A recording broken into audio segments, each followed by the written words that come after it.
ব্রট to you by V-Guard, co-powered by Sensodyne ও ভিমল বলো কথা কেশরী। Associate sponsor UltraTech cement. চতুর্থ দফা ভোটের আগে ফের ভাইরাল সন্দেশখালীর স্টিং অপারেশনের আরও একটা ভিডিও। স্টিং অপারেশনের ভিডিও পোস্ট করেছেন তৃণমূল নেতা অরূপ চক্রবর্তী। ভাইরালের ভিডিওর সত্যতা যাচাই করেনি TV9 বাংলা। আজকে শুভেন্দু দা তার লোকদের দিয়ে টাকা পাঠানো, মোবাইল পাঠানো, সব সাপোর্টগুলো দিচ্ছে বলে শুনুন দাদা, খালি জিনিসে কিচ্ছু খালি হাতে হবে না। খালি হাতে কখনো হয় আমরা না দীর্ঘদিন করে আসছি, আমরা বঞ্চিত হয়ে আসছি, সে ঠিক আছে, আমরা মেনে নিতে পারবো। আমরা দেশের স্বার্থে লড়ছি, অখণ্ড ভারত চাই আমাদের। সেটা কেন চাই সেটা আমাদের নিজেদের, আমরা সেটা জানি। কিন্তু সবাই ওই কথা শুনে আর মুখ পেট ভরবে না, ঠিক আছে? ওটা দেখবেন আপনার হাতে গুলো 10 জন সন্দেশখালীতে পাওয়া যাবে না, তাই তো বললাম। সেইখানে দাঁড়িয়ে থেকে আপনার 1 টাকা ছাড়া সে কথা বলবে না। আজকে এই যতই পুরানো কার্যকর্তা, আমি তো নিজে বুঝতে পারছি, আমার জেলার লিডাররাও আমার সন্দেশখালীতে আছে। সেটাই আজকে তাদের আপনারা দেখতে পাচ্ছেন, দেখতে পাবেন না, মাঠে দেখতে পাচ্ছেন না, তারা ইগো তৈরি করছে। আপনার যত রকম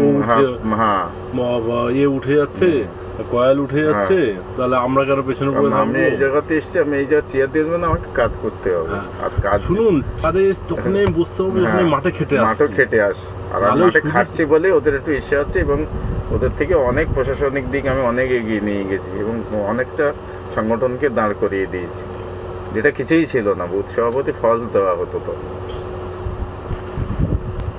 তবে আপনার কাজ নিয়ে কিন্তু দাদা খুব খুশি, ঠিক আছে? একদম পরিষ্কার বলে। আচ্ছা, এবার দাদা আমাকে একদম পরিষ্কার কতগুলো জিনিস হিসাব।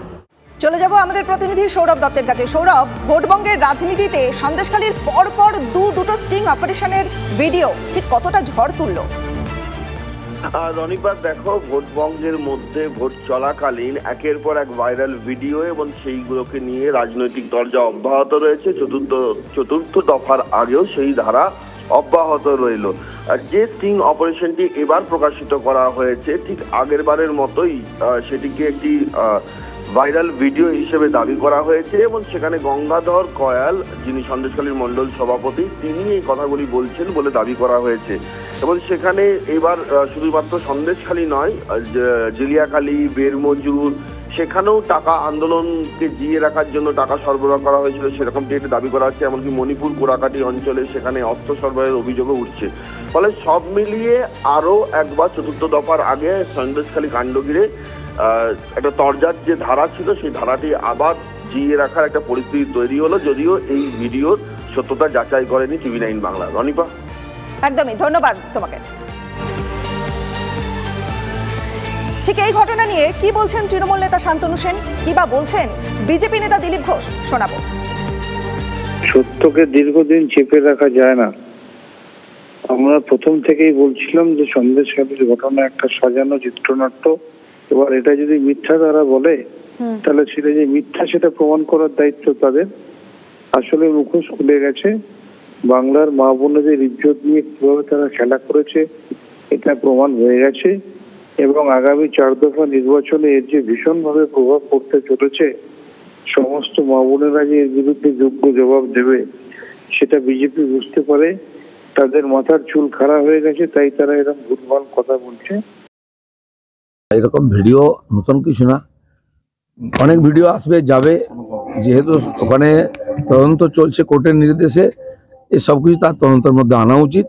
যেই চক্রান্ত করুক, মানুষকে বিভ্রান্ত করুক, সে আইনের উপরে নয়, তার ব্যবস্থা হওয়া উচিত।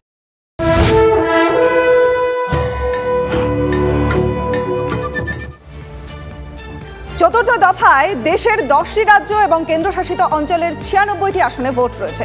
পাশাপাশি অন্ধ্রপ্রদেশ এবং ওড়িশাতে হবে বিধানসভা নির্বাচন। অধীর চৌধুরী, মহুয়া মৈত্র, শত্রুঘ্ন সিনহা, দিলীপ ঘোষ সহ একাধিক হেভি ওয়েটের কেন্দ্র আগামীকাল সেখানে ভোট গ্রহণ।